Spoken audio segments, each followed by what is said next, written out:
இலக்கண குறிப்புல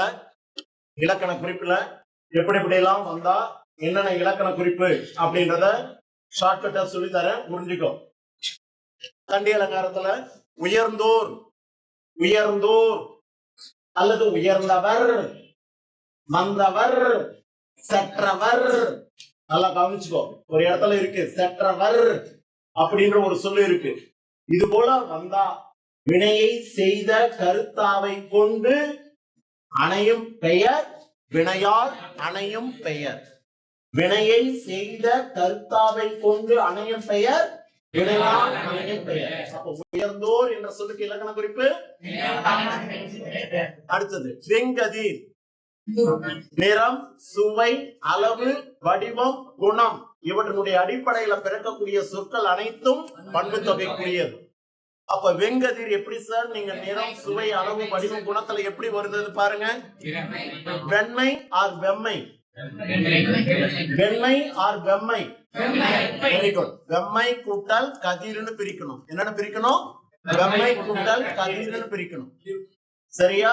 அப்ப வெம்மைன்றது செஞ்சுடரான, அதாவது அடுப்பு எரிக்கும் போது தீயினுடைய நிறம் எப்படி இருக்கு? வெம்மையா இருக்கா? தக தக தகனே அது போல இருக்கக்கூடிய கதிரவன் ஆகும். அப்ப நிறத்தினுடைய அடிப்படையில தோன்றிய சொல்லா. அப்ப நிறத்தினுடைய அடிப்படையிலோ அல்லது சுவையினுடைய அடிப்படையிலோ அல்லது இனிமை, குணம், பண்பு இவருடைய அடிப்படையில வந்து அதெல்லாம் பண்பு தொகைக்குரியது. மைண்ட்ல வச்சுக்கிட்டியா? ரைட். இப்ப இதையே உணர்ச்சியில கேட்கிறாங்க. எதை? வெங்கதிர் என்ற சொல்ல புணர்ச்சியில கேட்டாங்க. விசிறத கீழே போடுறா. என்ன அவரு பாடி பில்டரா? நீ வேக்காடு தாங்க முடியல உன்னால? பாடத்தை கவனிடா நோட் புக் வச்சு விசிறின்னு கிடக்குறான். ஃபேன் ஓடினு இதை பத்தலையோ? வெங்கதிர் என்ற சொல்லுக்கு புணர்ச்சி விதி கேட்டா வெம்மை கூட்டல் கதிர்னு பிரிக்கணும்.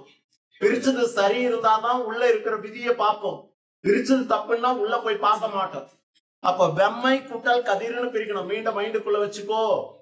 அப்ப மை என்ற விகுதி நிலைமொழியீட்டுல பெற்று வந்திருக்கு.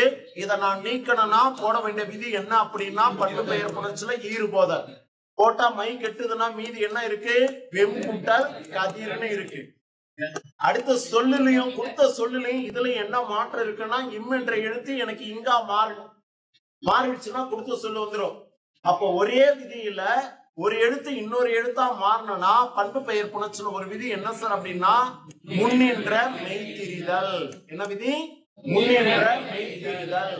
இந்த விதியை போட்ட உடனே இந்த மகர மெய்யானது வறுமொழி வல்லினத்துக்கு ஏற்றாற் போல நகர மெய்யாக மாற்றம் பெற்று, அப்ப இம்முக்கு பதிலா வறுமொழி காவுக்கு இனமான வெள்ளினை எழுத்தது அதனுடைய மெய்யெழுத்து இங்கு தோன்றி எனக்கு வெண் கூட்டல் கதிர் வெங்கதிர் என புணர்ந்தது. இப்ப கொடுத்த சொல்லு வந்துருச்சா? முக்கியமா கேட்கக்கூடிய ஒரு சொல் இது. முக்கியமா கேட்கக்கூடிய ஒரு சொல் புணர்ச்சியில. மைண்ட பாத்துக்கோ, எங்க வச்சு எப்படி எழுதணுன்றத கவனிச்சுக்கோ. ரைட். அடுத்தது இல்லாத. தண்டி அலங்கார பாட்டு நடத்தும் போது சொன்னேன், இல்லாதன்னு வந்திருக்கணும். இடையில ஒரு எழுத்து குறைந்து வந்ததுனால இல்லாத என்பதன் இடைக்குறை விகாரம் அல்லது இடைக்குறைனாலும் ஓகே. புரிஞ்சிருச்சா? இப்ப இது மூணுத்துல ஏதேனும் ஒண்ணு இலக்கண குறிப்பு வந்தா தப்பா எழுதுவியா சரியா எழுதுவியா? தப்பா எழுதுறதுதான் உன் பழப்பம்னா நான் ஒண்ணும் பண்ண முடியாது. புரிஞ்சுதா? ஒவ்வொரு அடியை எடுத்து வச்சாலும் முன்னேறி செல்வதை போல ஒவ்வொரு தேர்வுலையும் 10 மதிப்பெண் கூட்டணும். அதுதான் மனுஷனுக்கு அழகு, படிக்கிற பிள்ளைக்கு அழகு. ஜனம் போல உட்கார்ந்துட்டு ஏனோ தானே கவனிச்சிருந்தா ஒண்ணும் பண்ண முடியாது. ரைட். அடுத்தது பகுவத உறுப்பிலக்கணம். இந்த பகுதியில வந்து என்ற சொல்லுக்கு பகுவத உறுப்பிலக்கணம். முதல்ல இந்த சொல்லு எச்சமா முற்றான்னு கவனி. வந்துன்றது எச்சமா முற்றா? எச்சம். எச்சம்னாலே 2 எச்சத்துல ஒன்னாவது வரணும். ஒண்ணு பெயரச்சம், இன்னொன்னு வினையச்சம்.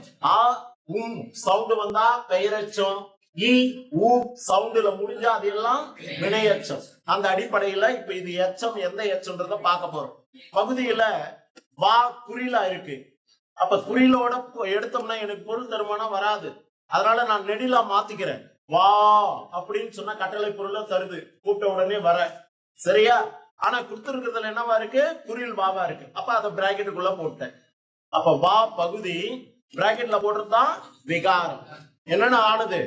வா என குறுகியது விகாரம். இங்க நெடிலா இருக்கு, இங்க குறிலா இருக்கு. அதனால குறுகியது விகாரம்னு போட்டிருக்கேன். அஸ்வின்ராஜ் புரிஞ்சுதா? இங்க நெடிலா இருக்கு, கொடுத்த சொல்லுல குறிலா இருக்கு. எனவே குறுகியது விகாரம்னு எழுதுறேன். ஏன்னா திருந்தது விகாரம்னு காட்டக்கூடாது. புரிஞ்சுதா? ரைட். அடுத்தது இந்து வந்தாலே அதுக்கு உருவு கிடையாது, பிராக்கெட்ல போட்டுட்டு அதுக்கு மாற்று எடுத்தா இத்து காட்ட போற. இத்து வந்தாலே பகுதிக்கு அடுத்தபடியா இத்து வந்தா அது என்ன? சந்தி. பிராக்கெட்ல போட்டது எப்பவுமே விகாரமா எடுத்துக்கணும். அது என்னவா மாறி இருக்கு? இத்து இந்த ஆனது விகாரம்னு காட்டணும். அடுத்தது தூவ பிரிக்கிறேன், இத்து குட்டல் ஊ. இந்த இடத்துல வரக்கூடிய இத்து காலம் காட்டுது, வந்து சென்றான். அப்ப காலம் காட்டுது எந்த காலம்னா இறந்த காலத்திற்கு உண்டான இடைநிலையா காட்டுது. ஓகே. கடைசியா ஊ வந்திருக்கு. எச்ச சொல்லுல ஊ வந்தா அது என்ன எச்சம்? வினையச்ச விகுதி. கரெக்டா எழுதுருவியா? இந்த சொல்லு நாளைக்கு தேர்வுல வந்தா எழுதுருவியா? ஒரு சின்ன தப்பு கூட வரக்கூடாது. வந்ததுன்னு வச்சுக்க, பேப்பர் கொடுக்கும் போது சொல்லி அடிப்பேன். அடுத்தது ரெண்டாவது, உயர்ந்தோர் அப்படின்னு ஒரு சொல்லுக்கு பகுபத உறுப்பிலக்கணம் கேட்கிறாங்க. பகுதி கட்டளை பொருள் என்ன வரணும்? உயர். பகுதி கட்டளை பொருள் என்ன? உயர். இந்து வந்தாலே பிராக்கெட்ல போட்டு மாற்று எடுத்தா இத்து காட்ட போற. தோ உயிர்மை எழுத்து தானே. எந்த மெய்யெழுத்து உயிர் எழுத்து சேர்ந்தது? தோ. இத்து கூட்டால் ஓ. அப்ப அதை பிரிச்சுட்டேன். கடைசியில இரு இருக்கிறத இது கூட சேர்த்துக்கிட்டேன். இப்போ சொல்லுக்கு முதல்ல வந்தா பகுதி, அடுத்து வரக்கூடியது சந்தி, இந்த ஆனது விகாரம், அடுத்து வரக்கூடிய இத்து இறந்த கால இடைநிலை. ஆக்சுவலா இது என்னன்னு வந்திருக்குன்னா உயர்ந்தார் ஆறுன்னு வந்திருக்கணும். ஆறுன்னு வந்தா என்ன விகுதி? விகுதி. ஆனா இந்த இடத்துல என்னன்னு வந்திருக்குது? ஓர்னு வந்திருக்கு. ஓர் ஆறு எல்லாமே பலர்பால் வினைமுற்று விகுதி தான். அதனால பலர்பால் வினைமுற்று விகுதின்னு போட்டு ஆக்சுவலா என்னன்னு வந்திருக்கணும்? ஆறுன்னு வந்திருக்கணும். எனக்கு என்னன்னு வந்திருக்கு? ஆ ஓன்னு மாறி ஓர் என திரிந்து வந்திருக்கு. இதையும் சுற்றி விளக்கணும். ஆர் என்பதன் ஈற்று அயல் எழுத்தானே. ஈற்று அயல் எழுத்தானே. ஈற்று அயல் எழுத்தானே. ஆ ஓ ஆக திரியும் அப்படின்றத காட்டணும். திரியும், திரிந்தது விகாரம். அப்ப படற்கையிலையும் விகுதியிலையும் என்ன வரும்? விகாரம் வரும். ஆர் ஓர் என ஆனது விகாரம்னு எழுதினாலும் சரி. இப்படி எழுதுறதுக்கு பதிலா ஆர் ஆர் ஓர் என ஆனது, ஓர் என ஆனது விகாரம் அப்படின்னு எழுதி காமிச்சாலும் மார்க் கொடுப்பேன். புரிஞ்சுதா? புக்ல மார்க் பண்ணிக்கிறியா? ஆர் ஓர் என ஆனது விகாரம்.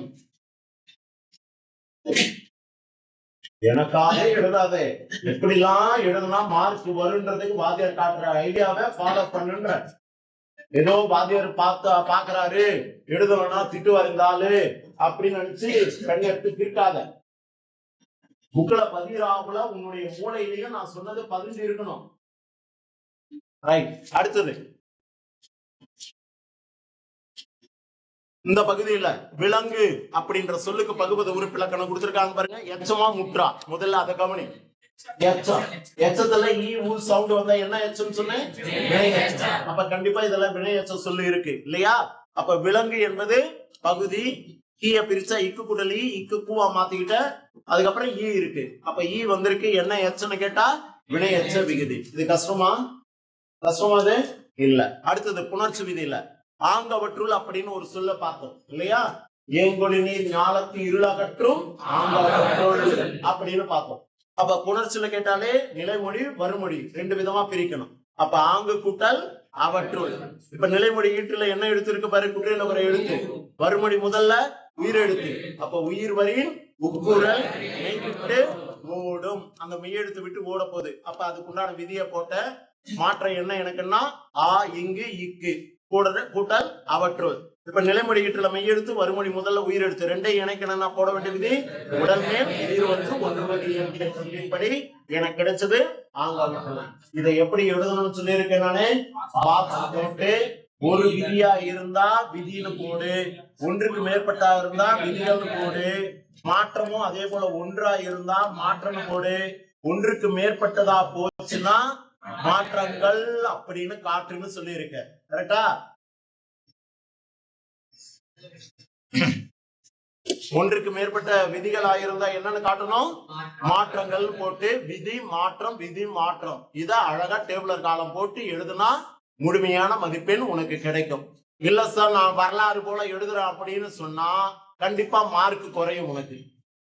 ஏன்னா அதுல எழுத்து பிழை ஒற்று பிழை வந்துருச்சுன்னா மார்க் குறைஞ்சிடும். அதனால பாக்ஸ் போட்டு எழுது. அடுத்தது ரெண்டாவதா தனியாழி அப்படின்னு ஒரு சொல்லு கொடுத்திருக்காங்க. இதை பார்க்கும் போதே தெரியுது உடம்பெடுமை புணர்ச்சிக்கு உண்டான சொல்லு. உடம்பெடுமை புணர்ச்சிக்கு உண்டான சொல்லு. உடம்பெடுமை எழுத்துக்கள் எத்தனை? மெய்யெழுத்துக்கள்லாம் உடம்பெடு மெய்யெழுத்துக்கள் எத்தனை? மெய்யெழுத்துக்கள் 18. உடம்பெடுமை எழுத்துக்கள் எத்தனை? 2. என்னென்ன? Very good. ஈயம் ஈகம் கிட்டத்தட்ட 35 ஒரு 40 32 67 பேர் இருக்கீங்க. எங்கோ 1-2 குரல் தான் ஒழிக்குது, மீது பேர்களா தெரியல. ரைட். அப்ப பிரித்தறியும் முறை தனி கூட்டல் ஆழி. நிலைமொழி ஈற்றிலையும் உயிர் எழுத்தினுடைய ஓசை, வறுமொழியிலையும் உயிர் எழுத்தினுடைய ஓசை. 2 உயிர் ஒன்னா சேருமானா சேராது. அப்ப இடையில ஒரு மெய் தேவை, அந்த மெய் தான் உடம்படுமை. அப்ப எந்த எழுத்தை நான் பிரிச்சேன்? யா என்ற எழுத்தை பிரிச்சேன். அப்ப இடையில தோன்ற வேண்டிய மெய்யெழுத்து எது அப்படின்னு சொன்னா யாவுடைய மெய்யெழுத்து ஈ தோன்றணும். அப்ப அதுக்குண்டான விதி தெரியும். இ இ ஐ வழி அவ்வம் என்ற விதிப்படி எனக்கு தனி கூட்டல் ஈ கூட்டல் ஆழி. இப்ப இது வரைக்கும் நிலைமொழியை எடுத்துக்கிறேன், இது வறுமொழியை எடுத்துக்கிறேன். நிலைமொழி ஈட்டுல மெய்யெழுத்து, வறுமொழி முதல்ல உயிரெழுத்து. 2 இணைக்கிறதுக்கு உண்டான விதி உடல் மேல் உயிர் வந்து ஒட்டுமதி என்ற விதிப்படி 2 சேர்ந்து தனி கூட்டல் ஆழி, தனி ஆழின்னு தெரிஞ்சது. மிக முக்கியமானது ஒரு சொல். மாணவர்களை சோதித்து அறிவதற்காகவே இந்த உடம்புடைமை புணர்ச்சியை கேட்பாங்க. அடுத்து ஒரு சொல் வெங்கதிர். ஏற்கனவே பார்த்துட்டோம்னு நினைக்கிறேன். பார்த்துட்டோமா? இலக்கணம் இது உறுப்பிலக்கணத்தும் போதே இதை சொல்லி முடிச்சுட்டேன். ரைட். இன்னும் இருக்கா இதுல? கண்டி அலங்காரத்துல முடிஞ்சிச்சா? இப்ப இதுல இருந்து ஏதேனும் 2 மார்க்ல பகுபத புணர்ச்சி பகுபதம் இலக்கண குறிப்பு கேட்டா தப்பு வராது. உறுதி நீ சொல்லணும், கண்டிப்பா தப்பு வராது சார். எழுதுவேன், கரெக்டா எழுதுவேன்னு சொல்லு. கரெக்டா எழுதுவேன். ஷூர். Very good. அடுத்தது முக்கியமானது ஒரு வினா, இன்டீரியர் கொஸ்டின். தெரியுமா என்ற பகுதியில அணி இலக்கணத்தை மட்டுமே கூறும் இலக்கண நூல்கள். இது இந்த 3 நூல்கள் மட்டும் அணி இலக்கணத்தை மட்டும் தான் சொல்லும். அதை பத்தி வேற, அதை தவிர்த்து வேற எதுவும் சொல்லாது. அது எது சார் அப்படின்னு கேட்டா, நம் பாடப்பகுதியில் இருக்கக்கூடிய தண்டி அலங்காரம், அதுக்கப்புறம் மாறன் அலங்காரம், குவளை ஆனந்தம். இதையும் கடந்து நான் சில நூல்கள் கொடுத்திருப்பேன். யாப்பதிகாரம், சந்திரலோகம், அன்பின் மகேஷா, அணி இலக்கணம், தமிழ் நூல் அப்படின்னு கொடுத்திருப்பேன். முதல்ல புத்தகத்தில் இருக்கிறத 3 எழுதுரு, அதுக்கப்புறம் நான் கொடுத்ததை கண்டினியூ பண்ணி எழுதி. புரிஞ்சுதா? இது எந்த நூல்கள்? அணி இலக்கணத்தை மட்டுமே கூறும் நூல்கள். சரியா? இப்படி கேள்வி கேட்கிறான், அணி இலக்கணத்தையும் கூறும் நூல்கள் யாவைன்னு கேட்டா, இது அணி இலக்கணம் மட்டும் சொல்லாது, அதையும் கடந்து இலக்கியத்தை பேசக்கூடிய நூல்கள். அது எது சார் அப்படின்னு சொன்னா, தொல்காப்பியம், வீரசோழியம், இலக்கண விளக்கம், தொன்னல் விளக்கம், முத்து வீரியம், இன்னொன்னு சுவாமிநாதன். நோட் பண்ணி வைக்கல? நோட் பண்ணி வச்சிருக்கியா? புக்க பார்க்கலையே. சுவாமிநாதன், சுவாமிநாதன். இதெல்லாம் அணி இலக்கணத்தை மட்டுமே இல்ல, அணி இலக்கணத்தையும் கூறும் இலக்கண நூல்கள் எல்லாம். ஒரு 7 நூல்கள் ஞாபகத்தில் வச்சுக்கோ. எழுதுருவியா? புக்ல இல்ல சார் இந்த கேள்வி நினைச்சிடாத, உள்ள தெரியுமா என்ற பகுதியில இருந்து கேட்பான். ஈஸியா பயன்படுத்த பண்ணிக்கோ. அடுத்தது இந்த நூல்வெளி பகுதியெல்லாம் படிக்கணும். இந்த நூல்வெளி பகுதிகளை படிச்சுன்னா 1 மார்க்கு ஈஸியா கேட்சப் பண்ணலாம். இது எல்லாம் ஈவினிங் டைம் இருந்தா ரிவைஸ் பண்ணி அனுப்புற. இப்பத்துக்கு உள்ள போற புக் பேக் மட்டும் ரிவைஸ் பண்ற. புரிஞ்சுதா? ஏன்னா இதுவே பார்த்துட்டு இருந்தா நம்ம அதுகிட்ட போக முடியாது. பிறகு பாக்குற இதெல்லாம் நீ என்ன பண்ண, வீட்டுல போயிட்டு வரி வரியா படி. இத படிக்கிறதுனால 1 மார்க் பிடிக்கலாம், 2 மார்க்கும் பிடிக்கலாம். சப்போஸ் தண்டி அலங்காரம் பற்றி குறிப்பு வரைக அப்படின்னு இதுல இருந்து கேள்வி கேட்கலாம். தண்டி அலங்காரம் பற்றி குறிப்பு வரைக. தண்டி அலங்காரம் எந்த இலக்கணத்தை கூறணும்?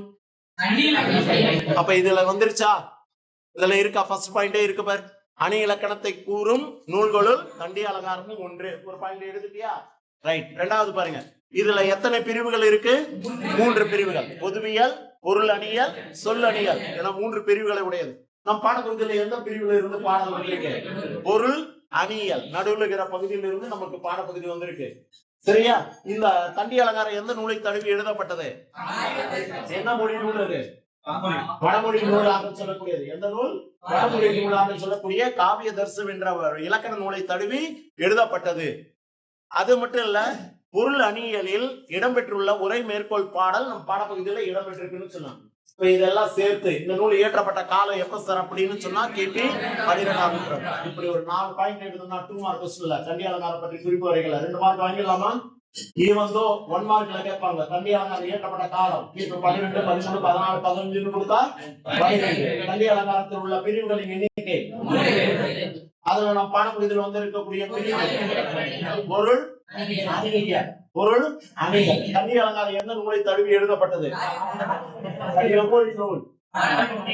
இதுதாங்க இப்படிதாங்க அலசி அலசி படிக்கணும். இப்படி எல்லாம் படிச்சா மட்டும்தான் தமிழ்ல 100க்கு 100 மதிப்பெண் 99 மதிப்பெண் பெற முடியும். நீ மேற்குள் மேலாக மேய்ஞ்சிட்டு போனீங்கன்னா 100க்கு 10 மார்க் கூட எடுக்க முடியாது. புரிஞ்சுதா?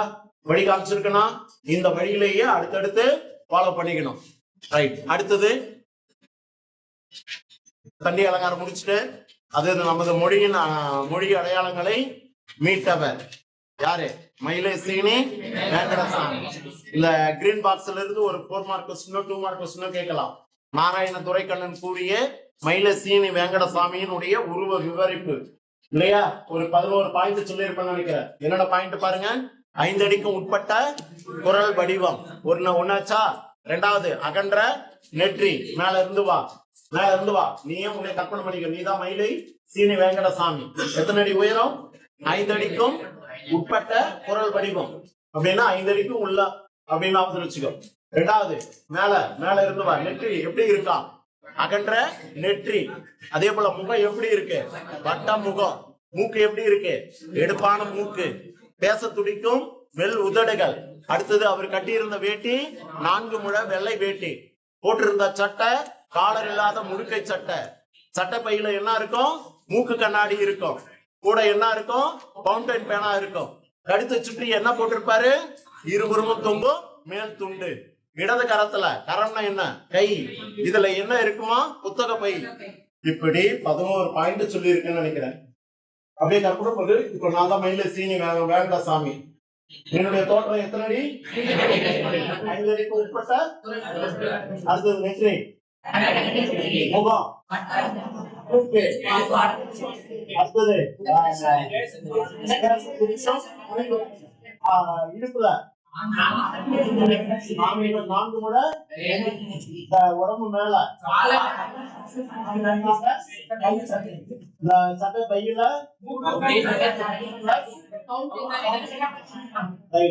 இடது கரத்துல வேற அவ்வளவுதானா? இருவ மேல தோல் மேல இருவரும் தொங்கும்படியாக ஒரு மேல் துண்டு. இத படிக்கணுமா? இதெல்லாம் நினைக்கும் போது தமிழா இது அப்படின்னு தோணுது. இதெல்லாம் படிக்கணுமான்னு தோணுது. இதே எழுத தெரியாத சில பேர் இருக்கானுங்க. ஓகே. அடுத்தது அங்கங்க கொடுத்திருக்க கிரீன் லைனு பிங்க் கலர்ல இருக்கிறதெல்லாம் பாத்து இதுல இருந்து ஒரு 2 மார்க் கொஸ்டின் இருக்கு உங்களுடைய புக் பேக்ல. என்ன 2 மார்க் கொஸ்டின் இருக்குன்னு தெரியுமா? விரிபெரு தமிழர் மேன்மை ஓங்கிட செய்வதொன்றோ உயிர் பணியாக கொண்டோன். யார் யாரிடம் கூறியது?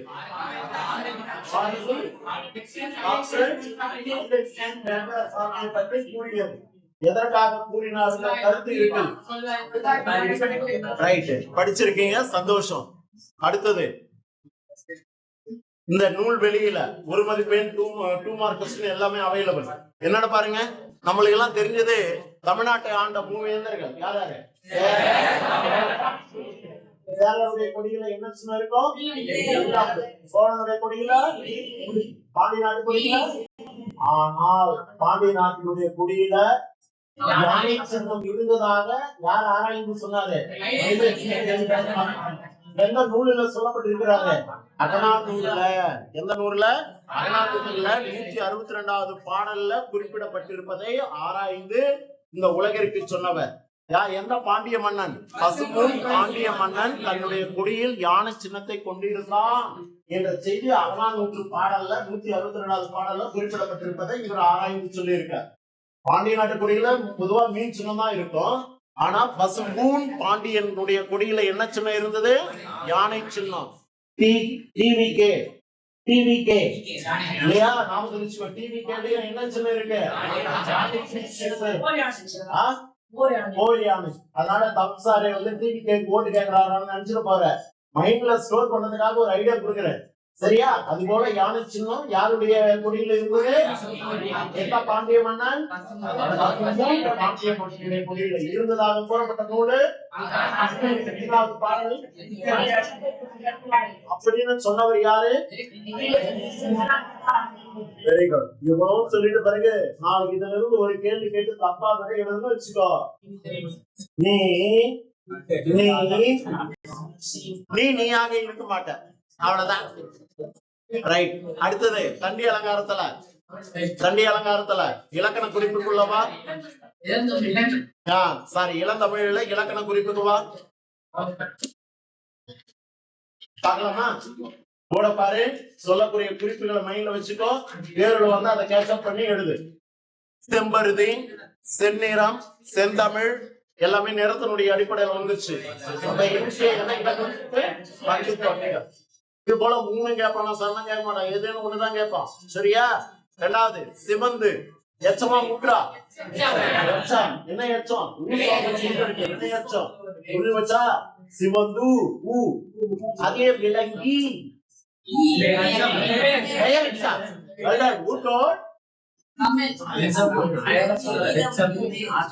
நான் சொல்லல, சொன்னீங்க. பெயரச்சம் யாரும் சொன்னாங்க இருக்காங்க. பெயரச்சம் சொன்னாங்க, பெயரச்சம் சொல்லல. சவுண்ட் வந்தா வினையச்சம், சவுண்ட் வந்தா வச்சுக்கோ. அடி கொடுக்கும் போது நாமத்துல வரணும். ரைட். வியர்வை வெள்ளம் இது எப்படி சார் உருவகம் அப்படின்னா, இதுக்குள்ள என்ன உறுப்பு மறைஞ்சிருக்குன்னா ஆகி என்ற உறுப்பு மறைஞ்சிருக்கு சொல்லுக்குள்ள. இப்ப நான் வெளிப்படுத்திருக்கேன் இல்லையா? இப்ப இதுல முன்னாடி வர்றது என்ன, பின்னாடி வர்றது என்ன அப்படின்னு பார்த்தா, முன்னாடி வர்றது உவமேயம், பின்னாடி வர்றது உவமை. எங்கேயோ பார்த்தோம் இத பத்தி. படைப்பாக்க உவமைனா எப்படி வரணும், உருவகம்னா எப்படி வரணும்னு சொன்னேன். உருவகத்துல உவமை முன்னாடி இருக்கும், உவமை பின்னாடி இருக்கும், ஆகி என்ற உறுப்பு சொல்லுக்குள்ள மறைஞ்சிருக்கும். அப்படி வந்தாது உருவகம். அப்ப வியர்வை வெள்ளம் என்ற சொல்லுக்கு இலக்கண குறிப்பு என்னது? உருவகம். அடுத்தது முத்து முத்தாய் சொல்லு அடிக்கு வந்திருக்கு, பிரிச்சா பொறுத்தது அடுக்கு தொடர். சரியா? முத்து முத்தாய் விக்னேஷ் முத்து என்ன சவுண்ட்ல வந்திருக்கு? சவுண்ட்ல வந்திருக்கு. அப்ப என்ன ஏச்சம்? Very good, very good. நல்லது ஒரு குடும்பம், 4 வருஷம் குடும்பம். சொன்ன சவுண்ட்ல வருது. அடுத்தது என்ன வந்திருக்கு? முத்தாயும் வந்திருக்கு. அப்ப அந்த சொல்லி அடிக்கு வந்திருக்கு. அடிக்கு வந்ததுனால என்ன இலக்கண குறிப்பு? அதுக்கு தொடர். உட்காரு. என்ன தண்ணி குடிக்கணுமா அடிக்கணுமா? உட்காரு. கத்துறது வாங்காரு, இவரு தண்ணி அடிக்கிறாரு. ஓகேவா? இப்ப இதுல இருந்து இலக்கண குறிப்பு கேட்டா தப்பு பண்ணுவியா? தப்பு தானே பண்ணுவோம் இல்லையா? சொல்ல மாட்டீங்க. பாப்போம், பேப்பர்ல பாப்போம். அடுத்தது உறுப்பிலக்கணத்துக்கு உள்ளவா? உறுப்பிலக்கணத்துக்குள்ளவா சாய்ப்பான் பகுதி என்ன எடுக்கலாம்? சாய். அடுத்தது மெய் எழுத்த பிரிக்க முடியாது, அப்படியே போடு. அடுத்து உயிர்மை எடுத்து பிரிச்சா இப்பு முதல் கடைசியா இருக்கக்கூடிய இல்ல அது கூட சேர்த்துக்கோ. சொல்லுக்கு முதல்ல வந்தா சொல்லுக்கு பகுதிக்கு அடுத்தபடியா வரக்கூடியது, பகுதிக்கு அடுத்தபடியா வரக்கூடியது. சொல்லுக்கு கடைசியில வந்தா அண்ணு ஆணுன்னு வந்தா என்ன விக்குது?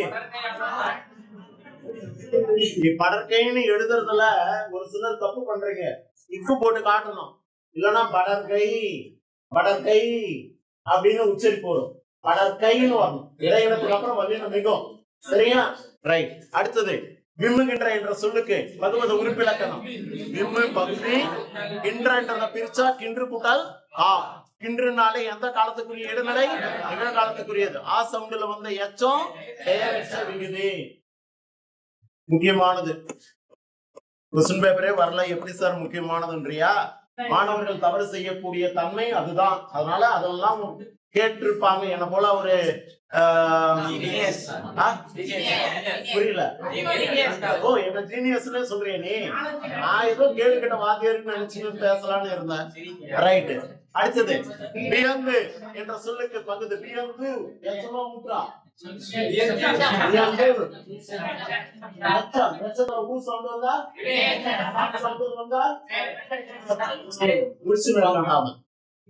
பகுதி கட்டளை பொருள் என்ன வரும்? என்னென்ன வரும்? ரைட். இந்து வந்தாலே என்ன பண்ணும்? பிராக்கெட்ல போட்டு மாற்றி எடுத்து இத்து காட்டணும். பின்னாடி மாத்தி போட்டுறாத. சரியா? தூவ பிரிச்சா இத்து கூட்டல் ஊ வந்தா வினையச்ச விகுதி. பியா பகுதி இத்து சந்தி இந்திய ஆனந்த விகாரம். அடுத்து வரக்கூடிய இத்து இறந்த கால இடைநிலை. ரைட். அடுத்தது மேல கொடுத்திருக்காங்க பாருங்க. இருந்தாய் ஆய் சவுண்ட்ல வந்தா என்ன விகுதி? உண்மையிலேயே பார்த்து சொல்றது தானே. முன்னாடி இருக்கவங்களை பார்த்து சொல்றது தானே. நீ இவ்வாறு இருந்தாய். அப்ப முன்னிலை இடத்தாரை நோக்கி சொல்லப்பட்டது. ஒருத்தரையா ஒன்றுக்கு மேற்பட்டவரையா? உண்மையிலே ஒருமை என்ன எந்த எழுத்துல வந்தா? ஆய் என்ற எழுத்துல வந்தா அதுக்கு விகுதி என்ன?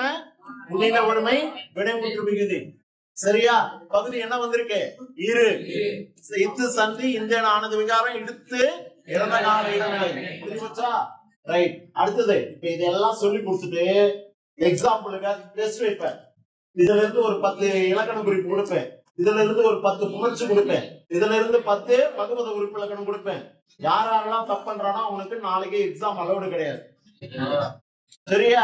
இப்பவே ஒருத்தனுக்கு எக்ஸாம்ல அலோவ் பண்ணாதீங்கன்றாரு பிரின்சிபால் சாரு. அதே போல யாரெல்லாம் இருக்கானோ அவெல்லாம் கட் பண்ணி இங்கே வெளியில நிக்க வச்சிடணும். அடுத்தது புணர்ச்சி விதியில செம்பருதி எப்படி பிரிக்கலாம்?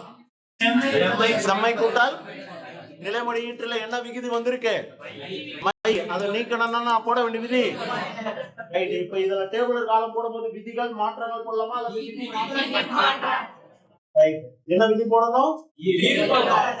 என்ன நீங்க அப்ப செம் கூட்டல் பருதி வானம் எல்லாம் எப்படி பிரிக்கலாம்? மெய் எழுத்து உயிரெழுத்து இணைச்சாலே எனக்கு இந்த சொல்லு கிடைச்சிடும். அப்ப போட வேண்டியது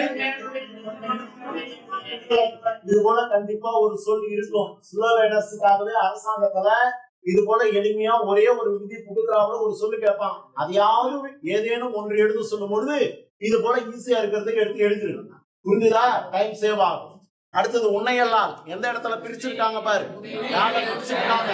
அப்போ கண்டிப்பா என்ன மெய்ப்பு புணர்ச்சி வரணும்?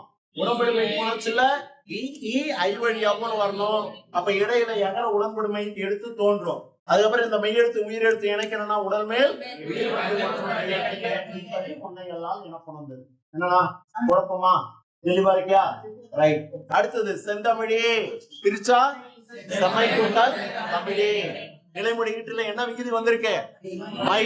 கிடணும்னா நான் போட வேண்டிய விதி ஈறு போத. அடுத்தது இது போல பண்பு பெயர் புணர்ச்சில லீனாஷ் பண்பு பெயர் புணர்ச்சில ஒரு மெய்யெழுத்து இன்னொரு மெய்யெழுத்தா திரியணும்னா போட வேண்டிய விதி. அப்ப முன்னாடி இருக்கக்கூடிய மகரமை வறுமொழியில தகரம் வந்திருக்கு. வல்லினம் தானே இது. இந்த தகரத்துக்கு இனமான மெல்லினம் எதுன்னு கேட்டா அப்ப இம்மு என்னவா மாறி போச்சு? இந்தா மாறி எனக்கு செந்தமிழே என்ன வந்தது. இந்த ரெண்டு விதியும் மைண்ட்ல வச்சுக்கிட்டியா? ரைட். அடுத்தது நூல் வெளியில படிச்சுனா 1 மார்க் 2 மார்க் எல்லாம் கேட்சப் பண்ணலாம். ஆசிரியர் பற்றி குறிப்பு வரைக யாரு? சிற்பி. அவர் எழுதின நூல்கள்லாம் ஒரு ஐடியா சொல்லி புரிய வச்சேன். நாம அமெரிக்கா பாடம் நடத்தும் போது ஐடியா வச்சு சொல்லி கொடுத்தேன். என்னென்ன சொல்லி கொடுத்தேன்? நேத்து சந்திரகிரகணம் பிடிச்சதா? முன்னாடித்தா பிடிச்சதா? பாத்தியா? ரைட். பாக்கல ஏன்னா தூங்கிட்ட நீ இல்லையா? ரைட். இப்ப சந்திரனுக்கு ஒளி எப்படி கிடைக்குது? ரைட். அப்ப அந்த சூரியனை போட்டுக்கிட்டேன். சூரியனுடைய ஒளிப்பட்டு தான் சந்திரன் பிரகாசிக்குது. அப்ப சூரிய நிழல் எடுத்துக்கலாமா? சூரிய நிழல். Okay right. இது ஒரு நூல். அதுல இருந்து நிலவு என்ன இருக்கு? பூ பூத்து இருக்கு அப்படின்னா ஒளிருது. நிலவு ஒளி இருக்கிறது. அப்ப அது என்ன பூ? நிலவு பூ. அப்ப சூரிய நிழல் நிலவுப்பு. இந்த நிலவுக்குள்ள ஒரு பாம்பு யாகம் பண்ணுது. சர்ப யாகம். பாம்பு தானே கிரகணம் முடிக்குது. கிராமத்துலதான் சொல்லுவாங்க, ஏ நிலா பாம்பு விழுங்குது, சாரி பாம்பு வந்து நிலாவை விழுங்குதுரா, அதுக்கப்புறம் திருப்பி விட்டு இருக்குதுரா அப்படின்னு சொல்லியிருக்காங்களா? அப்ப அதுக்குள்ள பாம்பு என்ன பண்ணிருக்கு? யாகம் பண்ணுது. சர்ப யாகம். ஓகேவா? இந்த நில ஒளி வெளிச்சத்துல ஒரு கிராமத்துல ஒரு நதி நீர் ஓடிக்கொண்டு இருக்கிறது. நதிநீர் ஓடிக்கொண்டிருக்கிறது. அப்ப என்ன நூலு? ஒரு கிராமத்து நதி. ஒரு கிராமத்து நதி. இந்த ஒரு கிராமத்து நதிக்கும் மன்னிக்கணும், இந்த நிலவுக்கும் சூரியனுக்கு இடையில ஒரு சங்கிலி இருக்கு. சங்கிலி இருக்கு. எப்படிப்பட்ட சங்கிலி? பூஜ்ஜியங்களின் சங்கிலி. பூஜ்ஜியம் போல போட்டு வச்சிருக்கோம். பூஜ்ஜியங்களின் சங்கிலி, பூஜ்ஜியங்களின் சங்கிலி. இப்படி இவர் எழுதின நூல்கள். இந்த நிலவுக்குள்ள பாத்தீங்கன்னா ஒரு பறவை பறந்து இருக்கிறாப்புல ஓவியம் வரைவாங்க, பாத்திருக்கீங்களா? ஒரு நிலவுக்குள்ள ஒரு பறவை பறப்பதை போல ஓவியம் வரைவாங்க, ஒரு தென்னை மரம் வரைவாங்க. அந்த ஓவியத்துல காக்கா பறக்கிறாப்புல வச்சுக்கோ. என்ன பறவை அது? ஒளிப்பறவை. என்ன பறவை? ஒளிப்பறவை. இப்ப இந்த பிக்சர் வச்சுட்டு சொல்லு பார்க்கலாம். சூரிய நிழல், நிலவுக்கு, ஒளிப்பறவை, சர்வயாகம், ராமகிருஷ்ணி. இதெல்லாம் யார் எழுதின நூல்கள்? நாளைக்கு தேர்வுல கேட்டா எழுதுவியா? 1 மார்க்ல வந்தா கரெக்டா கேட்சப் பண்ணுவியா? பாக்கணும். விட்டேன்னு வச்சுக்கோ, நான் விட்டுடுவேன், கண்ணத்துல விட்டுடுவேன், பாத்துக்கோ. ரைட். அடுத்தது தம்பி நிலையேற்பருக்கு யார் எழுதுனது கடிதம்? தம்பி நிலையேற்பருக்கு பாரதியாருக்கு எத்தனை ஆண்டுகள் இடைவெளி? யார் சின்னவர்? நிலையப்பரு 7 ஆண்டுகள் இளையவர். ரைட். என்னன்னு சொல்லி கடிதம் எழுத சொல்றாரு? மொழிப்பற்று, சமூகப்பற்று, அப்புறம் ஆணும் பெண்ணும் சமம், தொழில்கள் பெருக என்று சொல்லி கடிதம் எழுதுறாரு. எப்ப எழுதினாரு? 19ல. 15 19 ஜூலை மாதம். எந்த ஊர்ல இருந்து எழுதினாரு? பேரு பாண்டிச்சேரி. Right right. அந்த குறிப்பெல்லாம் தெரிஞ்சு வச்சுக்கோ. அடுத்தது இதுல இருந்து இந்த கிரீன் பாக்ஸ்ல இருந்து எட்டயபுர ஜமீனுக்கு பாரதியார் எழுதிய கடிதத்துல என்ன சொல்லப்பட்டிருக்கு இல்லையா? அவருடைய அப்பாவுடைய ஆசை என்ன? மேலும் நல்லா படிக்கணுன்றது. ஆனா வறுமையுற்ற நிலையில இருக்கக்கூடிய எனக்கு பொருளுதவி இல்ல, அதனால ஐயா நின் கருணை வேண்டி இவ்விடத்திற்கு வந்துள்ளேன், பொருளுதவி செய்வாயாக அப்படின்னு கேட்கிறாரு. யார் இடத்துல? ஜமீன். யார் இடத்துல? எட்டயபுர ஜமீன் இடத்துல. யார் கேட்கிறாரு? பாரதியார். ரைட். அதுக்கப்புறம் இது ஒரு கேள்வி கேட்பாங்க. வம்சமணி தீபிகை என்ன நூலின் ஆசிரியர்? பாரதியார். கவி சேகரி சுவாமி தீட்சிதர். படிச்சு வச்சுக்கோ, இதெல்லாம் படிக்கணும். வெறும் கொஸ்டின் ஆன்சர் படிச்சுட்டு வந்து 40 மார்க் எடுத்துட்டு போகக்கூடாது. இந்த காதுல உள்ள விட்டணும், அந்த காதுல வெளியில எடுக்கணும். அடுத்து இருக்கு, அததான் எடுக்கணும்னு சொன்னேன். கேக்குதா? கேக்குதா? கேட்கலையா? கேக்குதா? கேட்கலையா? மென்டலி ஆப்சென்ட், பிசிக்கலி பிரசன்ட்ல இருக்கா? வீட்டுக்கு போனோமா? வீட்டுக்கு போனோமா? ரைட். அப்ப வம்சமணி தீபிகை என்ற நூலின் ஆசிரியர் யாருன்னு கேட்டா கவி கேசரி ஞாபகத்துல வச்சுக்கோ. ஆமா, கேசரி ஞாபகத்துல வச்சுக்கோ. எந்த கேசரி? அவசியம் கேசரி இல்ல, ரவ கேசரி இல்ல, கவி கேசரி சுவாமி தீட்சிதர். வம்சமணி யாரை பற்றிய வரலாறு?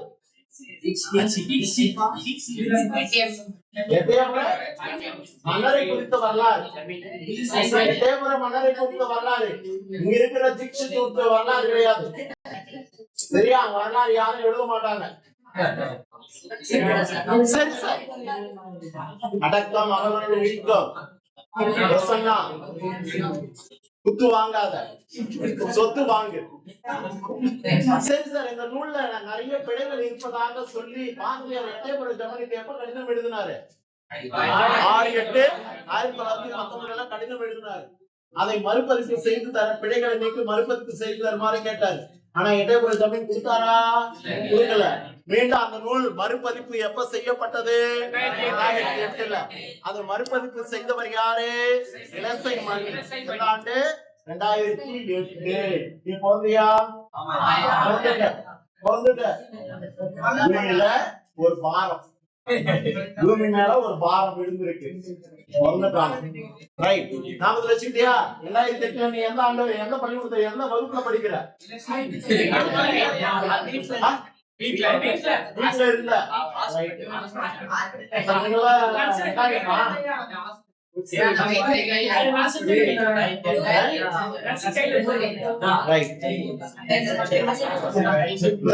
கடிதத்துல ஒரு முக்கியமானது ஒரு செய்தி பாரு. கடிதத்துல முக்கியமான ஒரு செய்தி பாரு. என்னன்னு சொல்லு. கைப்பொருள் அற்றான் கற்பது எவ்வகை? கைப்பொருள் அற்றான் கற்பது எவ்வகை? அப்படின்னு யாரிடம் கேட்டது? பாரதியார் தமிழிடம் கேட்கப்பட்டது. ஞாபகத்துல வச்சுக்கோ.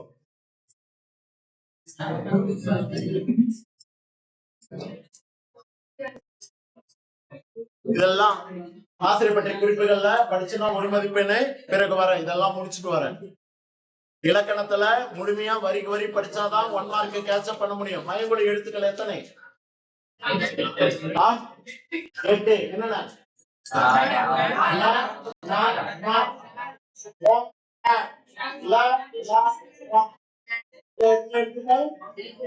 எட்டு எழுத்துக்கள்.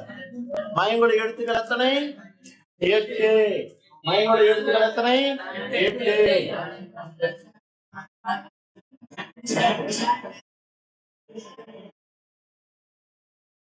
இந்த 8 எழுத்துக்கள்ல சொல்லுக்கு முதலில் வரக்கூடிய எழுத்து எது? முதல்ல இருக்கிறதா? Very good. மீதி எல்லாம் இடையில வரும். சரியா? மீதி எல்லாம் சொல்லுக்கு இடையில வரும், கடைசியில வரும். தகர நான் மட்டும்தான் சொல்லுக்கு இடையில வரும். Example right. அதே போல தமிழ் உயிர் எழுத்துக்கள் எத்தனை? மெய் எழுத்துக்கள் எத்தனை? உயிர்மெய் எழுத்துக்கள் இல்ல உயிர் குறில் எத்தனை? உயிர் நெடில் எத்தனை?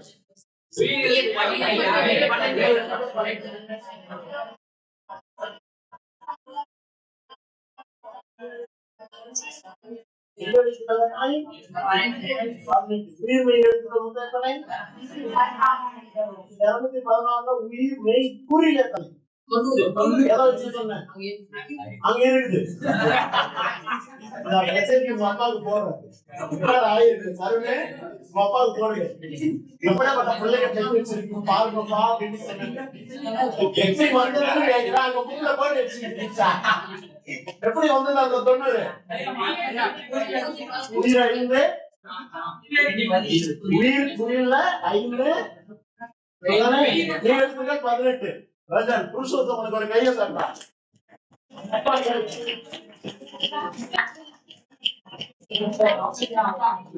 அப்ப உயிர் எழுத்துல குறில் எழுத்து 5, மெய் எழுத்து ஒரு 18 சேர்த்தா எனக்கு 90 வரும் அப்படின்னு விவரத்தை சொல்லணும்.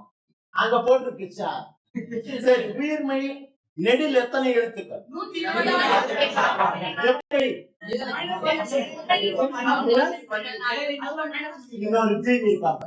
உயிர்மெய் எழுத்துக்கள் 216 சார். அதுல 90 மைனஸ் பண்ணிடுங்க சார். 226 வரும் சார். இந்த காலத்துல இந்திய நாட்டை ஆளக்கூடிய மக்கள் மைனஸ் பண்ணிட்டு இருந்தாலும் எப்படி வந்ததுன்றது சொல்லணும். உயிர் நெடில்ல 7 அது கூட 18 எழுத்து உயிர்மெய் எழுத்து மெய் எழுத்து சேர்த்தா 126. ரெண்டுத்தையும் கூட்டினா என்ன எழுத்து? 216 உயிர்மெய் எழுத்துக்கள். இதுதான் தமிழ் எழுத்துக்கள். மொத்தம் எத்தனை? 246. 7 ஒரு எழுத்து எது? யூ போடணுமா ஈ போடணுமா? ஆயுதம்ன்றதுல ஈ போடலாமா யூ போடலாமா? அப்பு போடணுமா? இத போட்டா சரியா இல்ல இத போட்டா சரியா?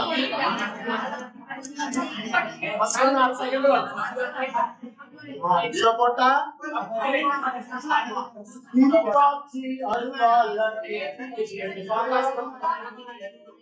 அது போல ஆயுதத்துக்கு போயிடும்.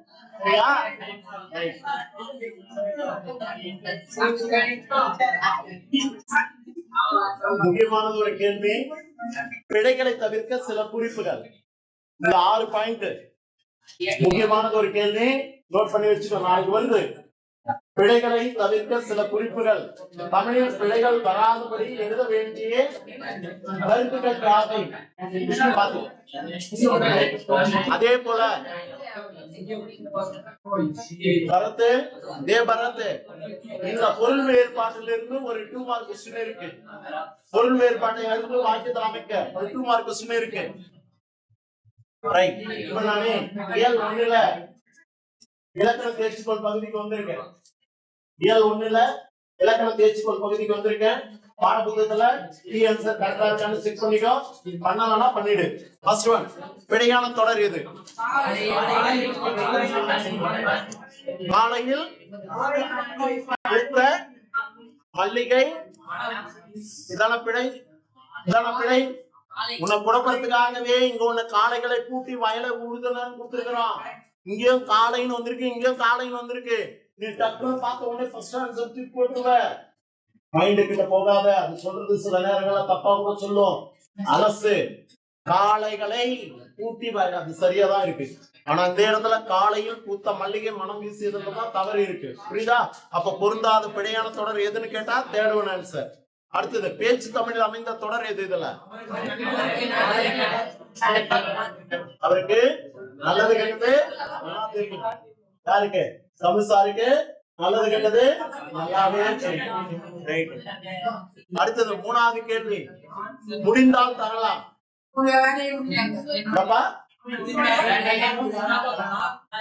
இந்த வேலையை செய்து கேட்டது என்ன? முடித்தால் தரலாம்னு கேட்டேன். என்றால் தருவேன் கேட்டான். சார் ஒரு 1000 ரூபாய் கொடுங்க சார் கேட்டான். இருந்தா தரேன் என்றால் தருவேன். சரியா? ரைட். அடுத்தது, முடித்தால் தரலாம்னா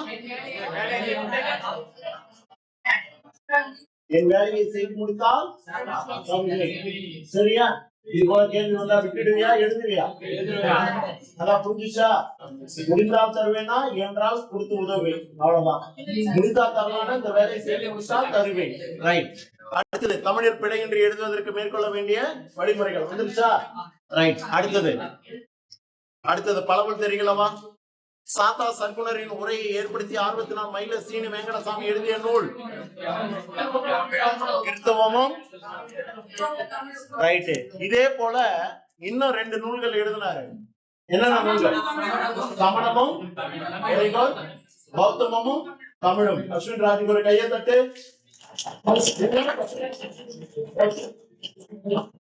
இரண்டாவது கேள்வி நல்லா கவனிச்சுக்கணும். இத நீண்ட வரிசையில கொடுத்துருக்காங்க. சில நேரங்கள்ல பாடல் வரிய மடக்கி கூட கொடுப்பாங்க, கவனிக்கணும். தருண், சுஜன் கவனி. மீண்டும் அந்த பழமை நலம் புகுத்ததற்கு கவிஞர் குறிப்பிட பழமை நலம் எது? எதெல்லாம் பழமை நலம்? சிற்பி பாலசுப்ரமணியம் பாடினாரா இல்லடா? எந்தெந்த பழமை நலம்? பாண்டியர் பலன்களை தந்தது. அப்ப 1, 3 தான் சரி. எங்க இருக்கு 1, 3 சரி? Fourth answer right. கரெக்டா? பாட்டுல வந்துதா? ரைட். என்ன விக்னேஸ்வரன்? வானுமண்ணும் ஒன்றாய் சேர்ந்தது விக்னேஸ்வரா. நீ என்ன எங்க சேர்ந்திருக்க? வகுப்புக்குள்ளதான் இருக்கியா இல்ல வெளியில இருக்கியா? ரைட், சந்தோஷம். அடுத்தது 3வது கேள்வி பாருங்க. மின்னேர் தனியாழி வெங்கதிர் ஒன்று ஏனையது தண்ணீர் இல்லாத தமிழ். இந்த அடிகளில் பயின்று வரும் தொடை நயம் கேட்கிறாங்க. எப்படி சார் கண்டுபிடிக்கலாம்?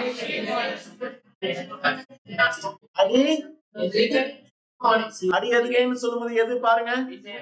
மின்னேர்ல 2ஆம் எழுத்து, தண்ணீர்ல 2ஆம் எழுத்து. அப்ப அடியில வந்திருக்கு. அப்ப இது அடி எதுகை. சீர் மோனைனா எப்படி? தண்ணீர்ல தா, தமிழ்ல தா. அப்ப இது சீர் எதுகை, இது 2ம் அடி எதுகை. அப்ப தேர்ட் ஒன் ஆன்சர். ரைட்டா? எப்படி கண்டுபிடிக்கிறது தெரியுதா? ரைட். முகுந்தா பாத்துட்டியா? அடுத்து, செம்பருதி என தொடங்கும் பாடலில் இடம்பெற்றுள்ள கவிதை தொகுப்பு எந்த நேரம்? நிலவு.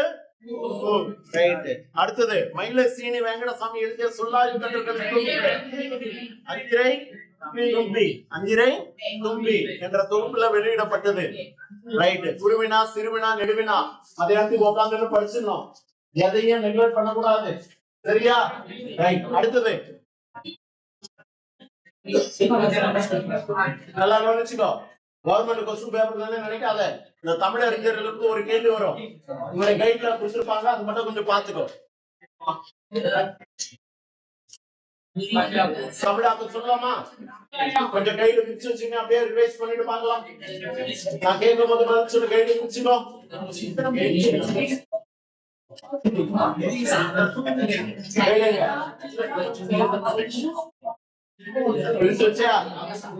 First one,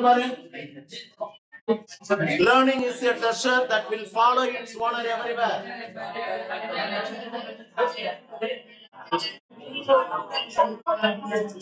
மக்கள் என்பது அதன் உரிமையாளர்கள். Very good. அடுத்து இரண்டாவது, a new language is a new life. ஒரு புதிய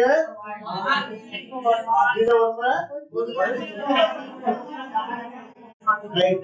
If you want people to understand you, speak their language.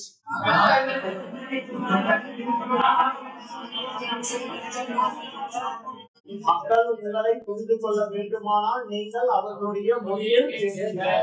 ஏன்னா இப்பயே மனசுல பதியும்படி படிச்சுடு. இன்னொரு முறை திருப்பிதான் பார்க்கணும், தவிர புதுசா போய் படிக்க கூடாது. சரியா? ஏதோ கேட்கிறாருன்னு தெரிஞ்சு உளறிடாத. கண்ணால பாரு, காதால கேளு, வாயால சொல்லு. அடுத்தது, knowledge of language is the doorway of wisdom.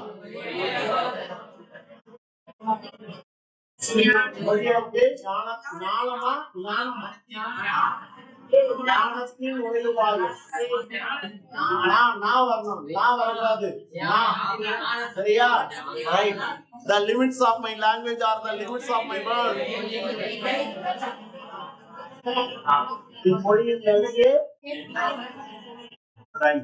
இதுல எது தப்பு வராது, தப்பு வராது.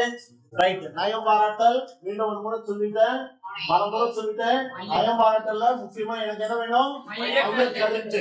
என்ன வேணும்? மைய கருத்து. மைய கருத்துக்கு எத்தனை மார்க்கு? 2 இல்ல 1 மார்க்கு. எத்தனை மார்க்கு? 1 மார்க்கு. சரியா? ஏதேனும் 3 நயங்கள் எழுதுனா அதுக்கு 2 மார்க்கு. அதுல மோனை நயம்னா இலக்கணம் எழுதி எடுத்துக்காட்டு காட்டி அந்த எழுத்து அடிக்கோடிட்டு காட்டணும். அதே போல எதுகை நயம்னு போட்டா இலக்கணம் எழுதி எடுத்துக்காட்டு எழுதி அடிக்கோடிட்டு காட்டணும். ஏவு நயம் எழுதுனா இலக்கணத்தை எழுதி எடுத்துக்காட்டு அடிக்கோடிட்டு காட்டணும். இதையும் கடந்து ஒரு அணியோ இல்ல சந்தமோ இல்ல பொருளோ சொல்லோ ஏதேனும் ஒண்ணு எழுதிக்கோ. கூடுதலா ஒரு நயத்தை எழுதிக்கோ. இப்படி 4 நயம் எழுதி இருந்தா இதுக்கு ஒரு 2 மார்க்கா 3 மார்க்கு. டோட்டலா 4 மார்க் உனக்கு. புரிஞ்சுச்சா? மிஸ் பண்ணிடாத. எளிமையா எடுக்கக்கூடிய மதிப்பெண் வரிசையில இது ஒரு வினா. இதையும் எழுத தெரியாதவன் 12ஆம் வகுப்பு படிப்பதற்கு தகுதி இல்ல. விட்டுடாத. அப்ப என்ன பண்ணணும்? நம்மளுக்கு சிலபஸ் எத்தனை? 3 யூனிட். 3 யூனிட்ல இருக்கிற நயம்பாரத்துல மைய கருத்து படிச்சுக்கோ. மோனைக்கு இலக்கணம் தெரியும். என்ன இலக்கணம்?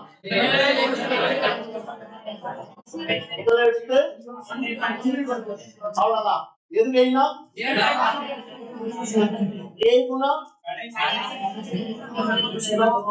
அவ்வளவுதானே. முரண் கேட்டா அணிக்கு என்ன வாக்குகள் அங்க வந்திருக்கு, குருபத்தை வச்சு என்ன அணி இருக்குன்றத கண்டுபிடிச்சு எடுத்துருவியா? கணேச சரணம், கணேச சரணம். என்ன என்ன சொன்ன? மோனை எதிரே ஏகு முரண் அணி சொன்னா அணியில உருவு வெளிப்பட்டு வந்தா ஓமை அணி. பாட்டுல வந்த சொல்லி மீண்டும் மீண்டும் வந்தா நெருங்கரை அணி.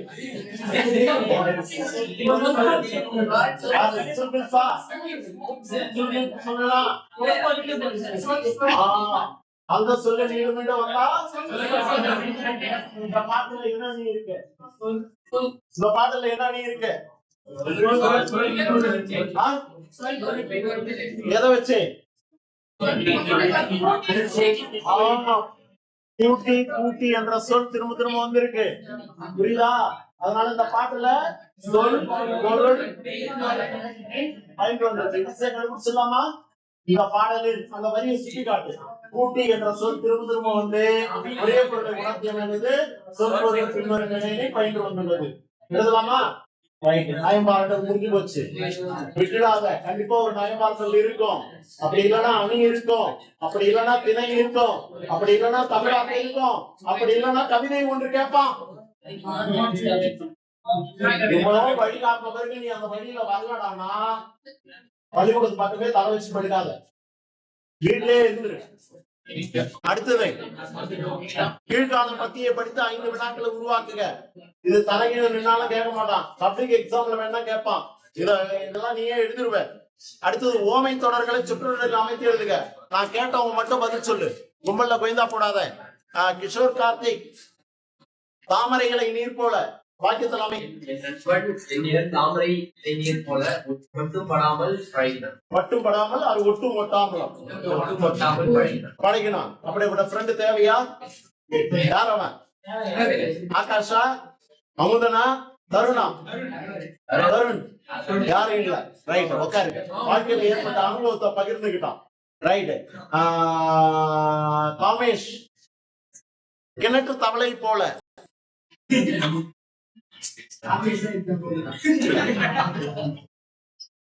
என்ன யோசிக்கிற? நல்ல கருத்தா சொல்லணும்னு பாக்குறியா? கிணற்று தவளை போலன்னா என்ன? அறியாமையில இருப்பது. உன்ன போல என் நண்பன்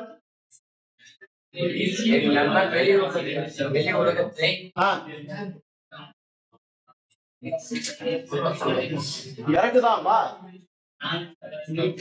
வெளி உலகம் தெரியாமல் கிணற்று தவளை போலவே வாழ்கிறான். அல்லது வளர்ந்து வரும் தொழில்நுட்ப உலகத்தில் என்னுடைய நண்பன் இன்னமும் கிணற்று தவளை போலவே காணப்படுகிறான். சரியா? நீ என்ன கிணற்று தவளை போலவா? இல்ல வெளி உலகம் அறிந்தவனா அறியாதவனா? அறிந்தவன், அறியாதவன், தெரிந்தவன், தெரியாதவன், அனைத்தும் கற்றவன். உட்கார்ந்து எளியும் பூனையும் போல. நீங்கதான் எழுதுங்க. லத்தீப் பண்ணா எளியும் பூனையும் போல.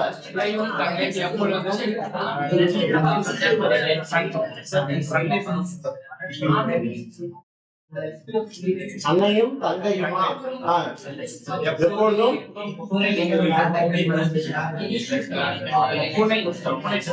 பூனை போல. என்ன கொடுத்திருக்காங்க?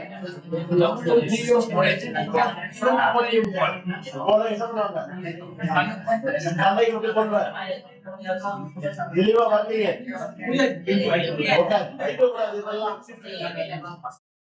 சாத்துஷே அச்சாணி இல்லாத தேர் போல. அவனதான் கேட்டேன். சாத்துஷேன் தான் கேட்டேன். கல்வி இல்லாதவன் சம்மானி இல்லாதவன்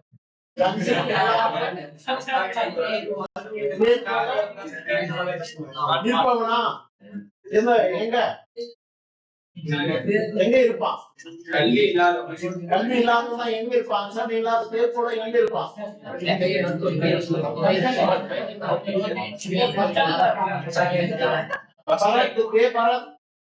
எச்சாணி இல்லாத தேர் போல. சத்தமா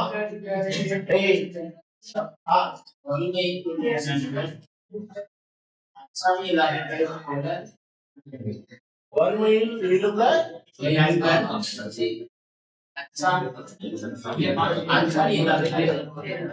பொருத்தமா வரலையே. சொல்லுங்க.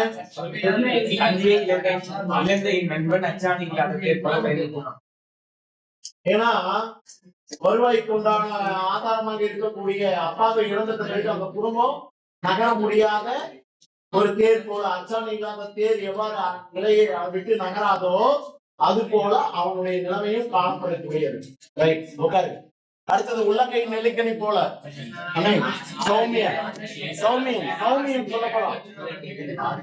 சௌமியன் நெல்லிக்கனி, உள்ளங்கை நெல்லிக்கனி. காது கொடுத்து கேளு. ஆசிரியர்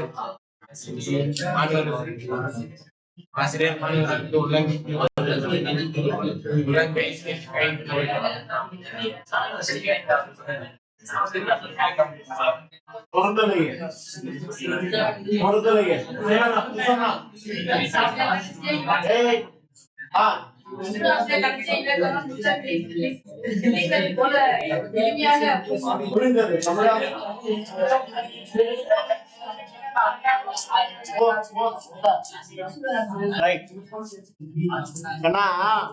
படிக்க கூடாது. நீ சொன்னதுல பொருள் இருந்ததா? சொன்னதுல பொருள் இருக்கா? தெளிவு. உள்ளங்கை நெல்லிக்கனினா தெளிவு. அப்ப ஆசிரியர் கற்று தந்த பாடம் எனக்கு உள்ளங்கை நெல்லிக்கனி போல தெளிவாக புரிந்தது. போய் படிக்கணுமா? படிக்கணும். அடுத்தது கவனி. இந்த பின்தங்கிய மாணவர்களுக்காக கேட்கக்கூடிய எண்ணங்களை எடுத்தாக்குங்க. ஒரு 10 வரிகளுக்கு எழுதணும். பேராகிராஃபா இல்லைன்னா ஒரு கவிதையா ஒரு 8 வரிகளுக்கு மிகாம எழுதணும். சரியா? ஆதிகால மனிதன் தன்னுடைய உள்ளத்துல தோன்றக்கூடிய உணர்வுகளை இல்லையா உளியை கொண்டு செதுக்கி கற்கள் பாறைகளில செதுக்குகின்றான். இந்த நிகழ்வை குறித்து ஒரு 10 வரிகள்ல எழுதணும். அடுத்தது, நீ சத்தம் போட்ட நான் ஸ்டாப் பண்ணிடுவேன். நீ சத்தம் போட்ட நான் ஸ்டாப் பண்ணிடுவேன். சொல்றத காது கொடுத்து கேளு, புக்க கண்ணால பாரு. குறிப்புகளில் மறைந்திருக்க தமிழறிஞர்களை கண்டுபிடி. இவர் ஒரு கவிஞர். ஈட்டிரு சொல்லால் அணிகலன் செய்யலாம். யார் அவரு? கவிஞர்னு சொன்னாலே கவி. ஈட்டிரு சொல்லால் அணிகலன் சொன்னா மணி. அப்ப கவி மணி. அடுத்தது, இவர் ஒரு தமிழறிஞர். இவர் ஒரு தமிழறிஞர். முதலிரு எழுத்துக்களால் மறைக்கலாம். அப்ப மறைந்தது சொல்ல வச்சுக்கிட்டு மறை மலை அடிகள் அப்படின்றது எழுதலாம். சார், கீழே பிராக்கெட்ல ஆன்சர் கொடுத்து வந்தாதான் உன்னால கண்டுபிடிச்சுக்க முடியும். கீழே இறங்கி வா, கீழே இறங்கி வா. எவெல்லாம் கவனிக்கலையோ அவனை கீழே உட்கார வைக்கிறவா. எவ்வளோ ஒருத்தன் மேல போ. யார் மேல போற? கீழே உட்காந்துருக்காங்கல்ல, யாராவது ஒருத்தன் மேல போ. ரைட். பாடத்தை கவனிக்க உட்காந்து பேசிக்க. ரைட். அடுத்தது தாய்மொழி. நம்மளுடைய தாய்மொழி எது? எழுத்துக்கள் வெளிச்சம் தரும். சில நேரங்கள்ல பிராக்கெட்ல விடையே கொடுக்காம இருப்பான், நீ இப்படி கண்டுபிடிச்சிரு. அடுத்தது, இவர் ஒரு சிறுகதை ஆசிரியர். கலைச்செல்வன். கீழே இறங்குறியா? அஸ்வின்ராஜ் நேரம். இவர் ஒரு சிறுகதை ஆசிரியர். முதல் பாதி நவீனம். நவீனம்னாவே அந்த சிறுகதை ஆசிரியர் யாரு சார் கேட்டா புதுமை பித்தன். ரைட். முன்னெடுத்து அரசன். பின்னெடுத்து தமிழ் மாதம். இது போல ஒரு 2 மார்க் கொஸ்டின் கேட்கலாம். அடுத்தது, கதையை தொடர்ந்து நிறைவு செய்க. அபிஷேக் அன்பா சொன்னா திரும்ப போறது இல்லையா? ஒவ்வொருத்தரும் கூப்பிட்டு உட்காந்து மைக்ல கதையை தொடர்ந்து நிறைவு செய்க. இது போல ஒரு வினா 4 மார்க் கேள்வியில கேட்பாங்க. என்ன இதுன்னா, வேப்ப மரத்தால் ஆன மரப்பாச்சி பொம்மை, கட்ட பொம்மை, உட்டில செய்த ஒரு பொம்மை. அது வேப்ப மரம் சொன்னாலும் எப்படி இருக்கும்? ஒரு கசப்பு சுவை இருக்கும், கசப்புமான மனம் இருக்கும். அந்த பொம்மையை என் வீட்டில் நெடுங்காலமாக இருந்தது. மிகுந்த அன்போடு அதற்கு என் பெயரை வைத்திருந்தேன். எத்தனையோ வாசனைகளை அதன் மீது பூசினேன். ஆனாலும் அந்த கசப்பின் வாசம் போகவில்லை. இரவில் அதன் மெல்லிய விம்பல் ஓசை கேட்கும் பொழுது. இதை வச்சுக்கிட்டு உன்னுடைய சொந்த கற்பனை நயத்துல இன்னும் ஒரு 10 வரிகள் சேர்த்து எழுதணும். மீனாட்சி எழுந்து ஒரு 10 வரிகளுக்கு தொடர்ந்து எழுதணும். எழுதி கதையை முடிச்சு ஒரு தலைப்பு கொடுக்கணும். மரப்பாச்சி பொம்மை அப்படின்னு ஒரு தலைப்பு கொடுத்துட்டு விளக்குங்கள். இதுக்கு 4 மார்க். இதுவும் ஸ்லோ லேர்னர்ஸ் மாணவர்களுக்காகவே கேட்கப்படக்கூடிய ஒரு கேள்வி. அடுத்தது, கலை சொல்லாக்கம் படிப்போம், பயன்படுத்துவோம். Anthropology, archaeology, research, fine arts, field study, epigraphy. இங்கிலீஷ்ல கொடுத்துட்டு தமிழ்ல கேட்பானு கிடையாது, தமிழ்ல கொடுத்துட்டு இங்கிலீஷ்ல கேட்கலாம். இப்ப நான் கேட்கிறேன், கல்வெட்டு. கல்வெட்டு கல்வெட்டுன்னா சொன்ன கல்வெட்டு இயல் வந்தா எபிகிராபி. ஆராய்ச்சின்னு வந்தா தொல்லியல் கேட்டா, கவின் கலைகள் கேட்டா, மானுடவியல் கேட்டா ஸ்பெல் பண்ணிக்கோ.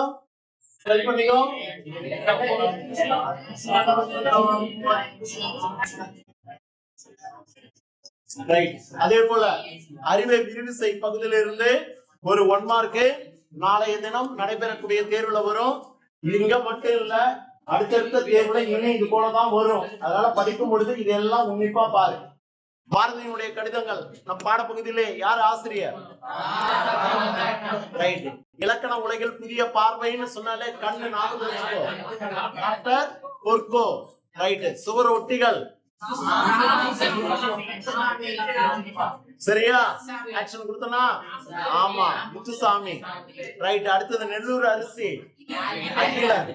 அரிசி அகில. ரைட். அடுத்தது, தமிழர் வளர்த்த அணுகு கலைகள், மறைந்து போன தமிழ் நூல்கள். இது எல்லாமே நம்ம பாடம் எழுதுவியா? என்ன எழுதுவ? இது include us னு கேட்டாளா? அதுக்கப்புறம் அப்படி பார்த்தா அழகிட்டாங்க. யார் ஆசிரியர்? இந்த கேள்வியை இன்னும் கொஞ்ச நேரம் கொடுத்து சடனா ஒருத்தவங்க கேள்வி கேட்பேன். பதில் வருதா இல்லைன்னு பாருங்க. வரலனா காலையில சாப்பிட்ட மஞ்சா சோறு வாயில வெளியில வரும். ரைட். அடுத்தது கேள் 2. பிரேக் கொஞ்சம் கேப் விடலாமா இல்ல முடிச்சுட்டு பண்ணணும்? 10 நிமிஷம் தான் இருக்கு, முடிச்சது. முடிச்சாதான் நீ அடுத்தது ஏழு 1ல இருந்து கொஸ்டின் ஆன்சர் படிச்சுட்டு வரலாம். ஆஃப்டர் லஞ்ச் இப்ப சொல்லிடுறேன். ஆஃப்டர் லஞ்ச் உட்காந்துக்கிட்டு 7:1ல இருக்க புக் பேக் கொஸ்டின் முதல்ல தரவா படி. நல்லா கவனிச்சுடா, புக் பேக் கொஸ்டின் தரவா படி. இந்த கேள்விக்கு விட எனக்கு புரியலன்னு தயவு செய்து விட்டுடாத. வாத்தியார் இருந்தா ரவுண்ட்ஸ்ல வரும்போது கேட்டு தெரிஞ்சுச்சுக்கோ, இல்ல ஃப்ரெண்டு கிட்ட கேட்டு தெளிவுபடுத்திக்கோ. இன்னமும் நீ படிக்காம சேட்டை பண்ணிட்டு வகுப்புக்குள்ள இருந்த நீ கட்டி இருக்கிற பணம் உனக்கு நன்மையை தருமானா கேள்விக்குறிதான். பாத்து அடுத்தது இப்ப படிக்கிறியா? என்ன படிக்கணுமா? அதுக்குதான் போறோம். புக் எக்ஸசைஸ் குள்ள வந்துரு. புக் எக்ஸசைஸ் பேஜ் நம்பர் சொல்லு பார்க்கலாம். 40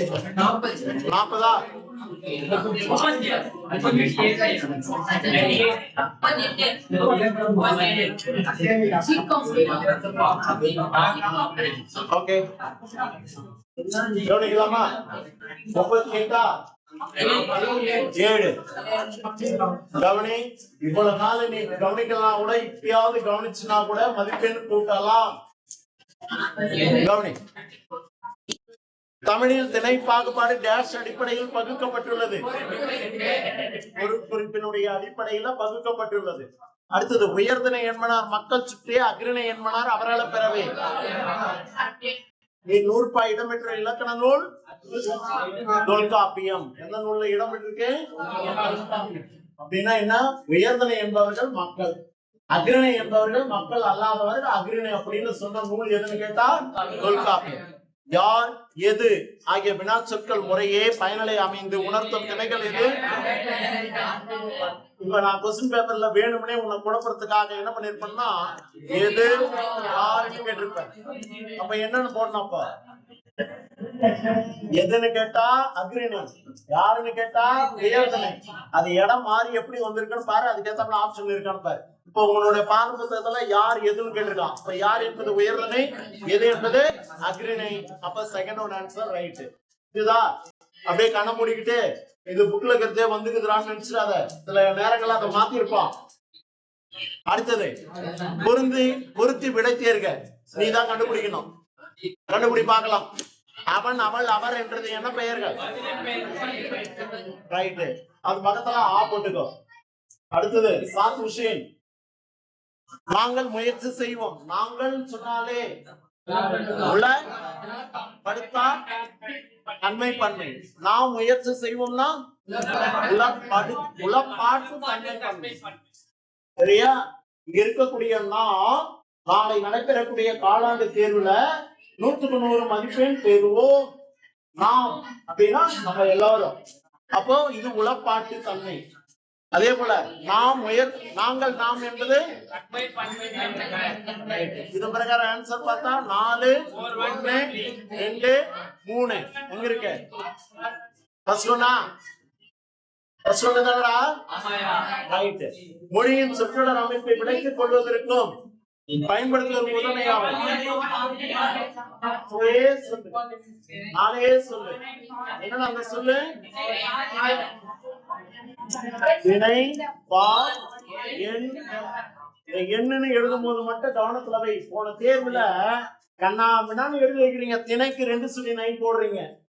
புக்ல என்ன இருக்குன்றது கூட கண்ணு திறந்து பார்க்க தெரியலையா? குருணும்னா நீ திணைக்கு கண்ணகரனா வரணும், 3 சுழி நான் வரணும். எண்ணுக்கு 3 சுழி இன்னும் வரணும். அண்ணாத்த நிமிந்து உட்காரு. ஆமா போடு, தெரியுதா? அடுத்தது இடம். இந்த 4 எழுதிட்டுனா 2 மார்க்.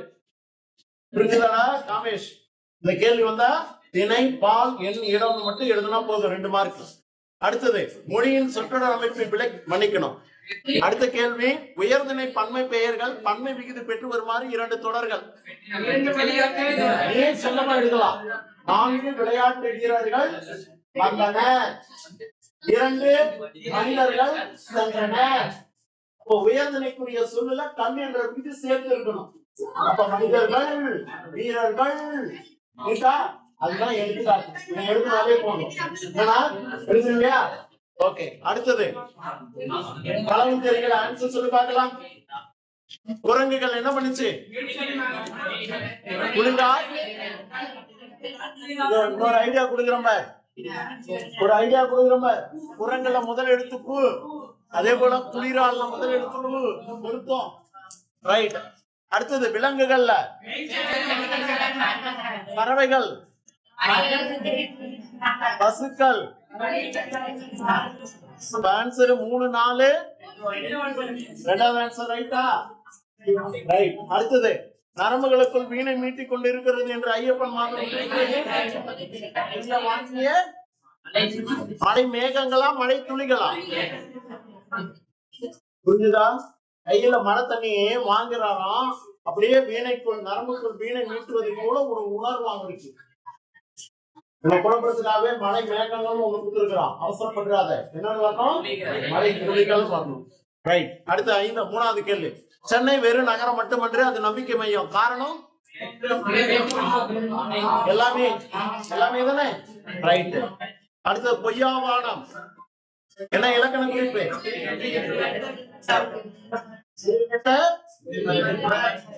ரைட். அடுத்து 5வது கூற்று பாருங்க. இந்தியாவின் பல பகுதியில் இருந்து நெசவாளர்கள் சென்னை நோக்கி வந்தனர். கரெக்டா? ஏன் சென்னை என்ன தொழில் மையமா இருந்தது? கிழக்கிந்திய நிறுவனத்தினுடைய வணிகம் மற்றும் துணி சார்ந்தவையாகவே இருந்தது. சரியா தவறா? அப்ப கூற்று சரி, சரிதானா? எது சரி? கூற்றும் சரி, காரணமும் சரி. எங்க இருக்கு? Very good. பசி வந்துருச்சா? பசி வந்தா 10 மறந்து போகும். ரைட். திருவிழா படிச்சிடுற. எப்போ? 3 மணிக்கு நான் உள்ள வருவேன். 3:10 திரும்பி உள்ள வருவேன். 7:03 இருக்க புக் எக்ஸசைஸ் கொஞ்சம் சொல்லி தருவேன். முடிஞ்சதா? அதுக்கப்புறம் இருக்கிறத படிச்சுட்டு வீட்டுக்கு போறேன். இன்னும் எதெல்லாம் பெண்டிங் இருக்கோ தரவா முடிச்சிடுற. 1 மார்க்க அலசி படிச்சுட்டு வர. காலையில 8 மணிக்கு இங்க வந்த உடனே 8 to 8 50 1 மார்க். இன்டீரியர் 1 மார்க் புக்கா கிடையாது. Interior 1 mark 50. நீங்க 50 கன்வெர்ட் பண்ணி 10 மார்க் இன்டர்னல் மார்க் ஆட் பண்ண 90 பிளஸ் 10 5 மார்க் எடுத்தனா 1 மார்க். புரியுதா? 5 ரைட்னா 1 தான். இத படிக்கணுமா வேணாமான்றதை நீ முடிவு பண்ணிக்கோ. ரைட்டா? உன்னுடைய டார்கெட் நாளைக்கு எழுத போற எக்ஸாம் உடைய டார்கெட் எல்லாரும் உறுதி ஏத்துக்கோ. 100க்கு 90 பிளஸ் சொல்லு. மதிப்பெண் எடுத்து 90 பிளஸ் மதிப்பெண் எடுத்து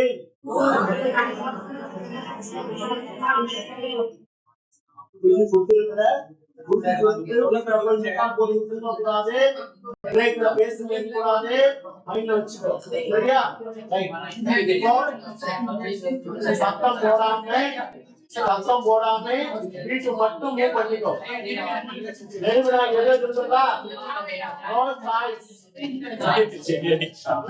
சத்தம் போடாம வரிசையில போ.